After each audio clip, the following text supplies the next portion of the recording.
Spider-Man is back on the big screen in animation form for the first time in 5 years with Spider-Man Across the Spider-Verse, a sequel to that film from 2018, Into the Spider-Verse, which was a huge success. Across the Spider-Verse is essentially part 1 of 2, with Beyond the Spider-Verse set to hit theaters in March 2024. As Spider-Man is my favorite superhero of all time, this has been a very difficult ranking in the past. I struggled with my previous video to determine what my ranking is. Spoiler alert, that has changed here, and to be honest, it might even change by the time Beyond the Spider-Verse comes out, but nonetheless, let's get into it. The changes are mostly at the top because the bottom pick has stayed the same with Spider-Man 3. Growing up, when I mean growing up, I mean a very young me, this was my favourite Spider-Man movie because I absolutely love Venom, but rewatching it as I'm older, I can acknowledge it's not great. This has a low score, especially in comparison to all the other Spider-Man movies on this list, but to be honest, it could be a lot lower if it wasn't for how much of a meme this film has become. I know that might not be a fair thing to judge it on as it's outside media, but the bad aspects of this film have aged well in a way to the point where it's a lot of fun rewatching it rather than you wanting to pull your hair out. I'll get the real negatives out of the way, and that is the story is a complete mess. You can tell there is studio interference as they're forcing in so many different villains, so many plot lines, and some work and others don't. Where the symbiote is brought in is where things get a bit messy, and we all know about the infamous scenes that come from that, which have made this quite an enjoyable film. You know, we've got Peter dancing, emo Peter Parker, whatever. It's a lot of fun on rewatch, whilst I can acknowledge it's not good. I actually liked Sandman in this film. I don't know if that's unpopular or not. I'm not saying he's one of the best Spider-Man villains, but I enjoyed his inclusion. He had quite a compelling story, and one you actually were kind of rooting for him at times, especially when Peter was taken over by the symbiote. His connection to Uncle Ben seemed a bit forced, as did many of these villains in this film. But yeah, overall, I think this film handles its characters poorly as well, with how oblivious Peter is to MJ and many infamous things that come from that. The quality, especially compared to the previous Raimi films, is quite poor and underwhelming, but those aspects have become quite amusing in recent years, and despite that, it's still last on my list, but it could have been a lot lower in terms of rating. And I will do it for you. A little jump in quality, we have The Amazing Spider-Man 2, which still is riddled with some issues, similarly to Spider-Man 3. I was very frustrated watching this film, especially on rewatch for the first time in many years, because Andrew Garfield and Emma Stone have outstanding chemistry, and I know they were a real couple in real life at the time, but their chemistry is through the roof, and the relationship they create in this film is genuinely very, very good. I believe it's one of the strongest romantic connections in superhero films off the top of my head, and it just added some extra emotion to it, amongst also Peter searching for the mystery of his parents. So the film handles Peter Parker's personal side of things very well, and another positive is what this film is always praised for is its web slinging. It feels very immersive, especially in comparison to the other films. But where the film severely lets down is its villains, and we had the same issue of Spider-Man 3 of cramming too many villains in for the sake of it. The villains themselves don't cover themselves in glory. Jamie Foxx as Electro is very cheesy and over the top, especially for a film which hasn't really demonstrated that tone before his introduction, and even the scenes he's not in, it's very serious. From his character going from nerd that no one likes to fixing his teeth, his comb or whatever, just instantly going from nerd to super cool, and just his insanely poor dialogue is just really made it painful at times. And Green Goblin's inclusion was very rushed and didn't add too much, although it did lead to a heartbreaking scene at the end. And don't even get me started on the Rhino, that just doesn't need to be talked about. So this film has some great moments like its character relationships, but the villains really let this film down. For you I'd wait till kingdom come.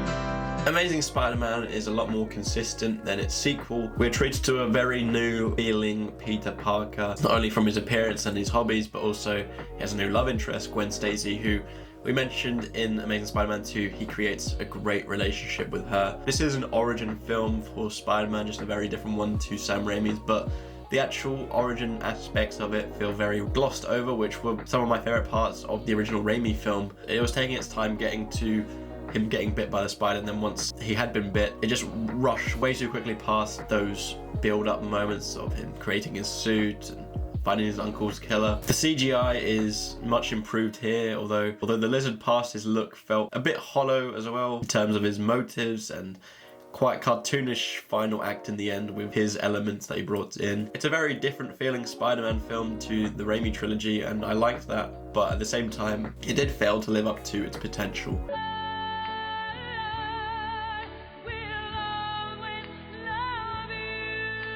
Tom Holland's second outing as Spider-Man is a unique one, as it takes us to Europe rather than any other environment that we've been used to before. The positives of the previous entry, the humor, character chemistry, and Peter's naivety carry over from that film here. Mysterio seems like a difficult villain to translate into live action given how goofy he is, but I really liked the portrayal of him here, and Jake Gyllenhaal does a fantastic job in the role. As this is the first MCU film after Avengers Endgame, you really feel the consequences of that film here with the loss of Tony Stark, and I like that it leaves a bit of responsibility on Peter's shoulders, even though if it didn't make sense at times, especially with trusting him with such a powerful gadget like the Edith glasses. You can look past that bit, but at the same time it just feels very irresponsible on Tony's behalf. This is a very enjoyable film, one which has probably got a bit of hate in the last few years for some reason. It's not groundbreaking, it's a very different feeling Spider-Man, and I can appreciate that as it's one that stands out.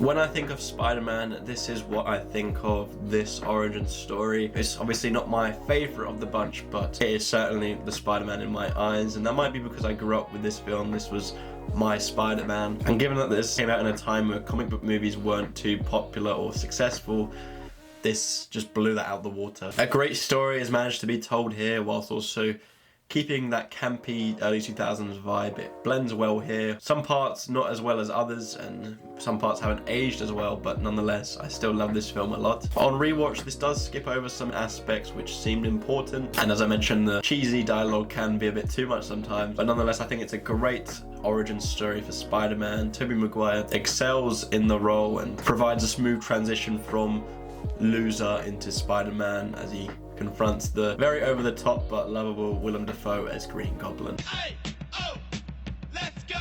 Aye, oh, let's go. After his debut in Captain America Civil War, Tom Holland's Spider-Man gives us quite an unfamiliar Spider-Man film in the sense that it's not an origin story. You're just kind of, you know, everyone knows Spider-Man's origin and they just trust you for this film, and I think it pays off. I know many don't like that because he's in the MCU, he has to have connections to the wider universe, but I think it's actually quite cool. You know, we've seen Spider-Man's solo story been told before, where he's the only superhero in Webb and Raimi's films. Here it's just like a cool look to see a teenage superhero, and I think it's quite a cool insight. Tom Holland's highly energetic and works very well in this role, especially given that he's a bit younger than the ones portrayed before. Jacob Batalon also did well in the side roles. Michael Keaton returning to the superhero genre, this time in a villainous role, was a great decision because he's so menacing as the Vulture, but at the same time he feels very close to home and relatable in a sense. The combination of high school drama, comedy, and of course superhero action makes this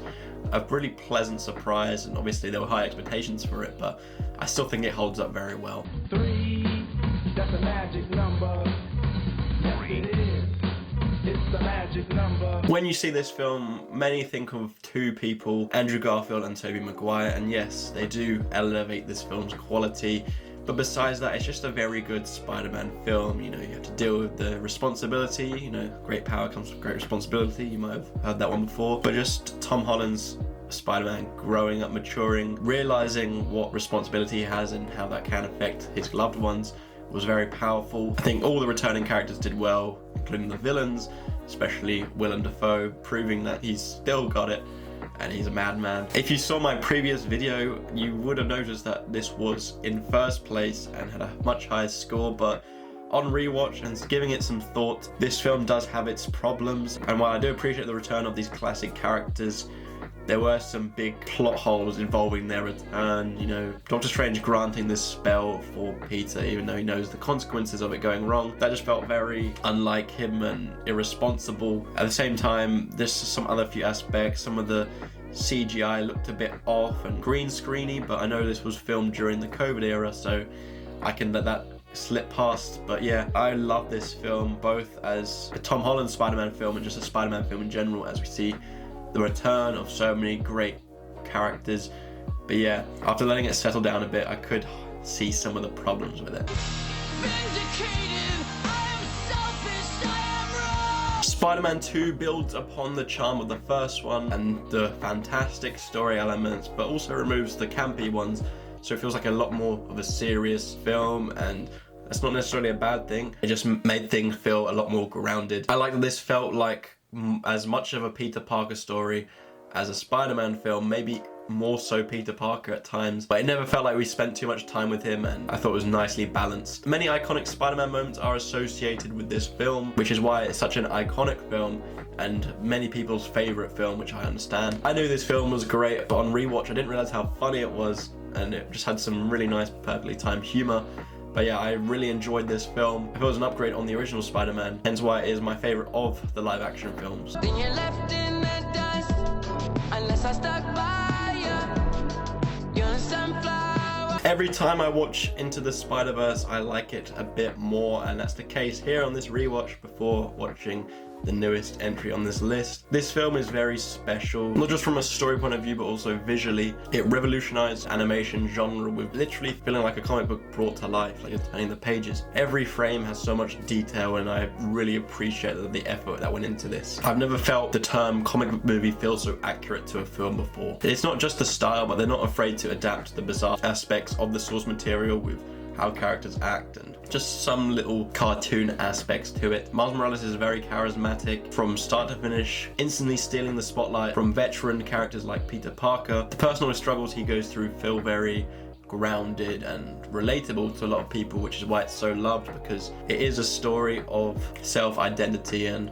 finding out who you are in this world, and the fact that that can be done in a superhero film and in a film designed like this, it's very inspirational. It's an extremely satisfying experience, one that all age groups can enjoy, and hence why it's so popular. Just to save you, I give all of me. I can hear you screaming out, calling me.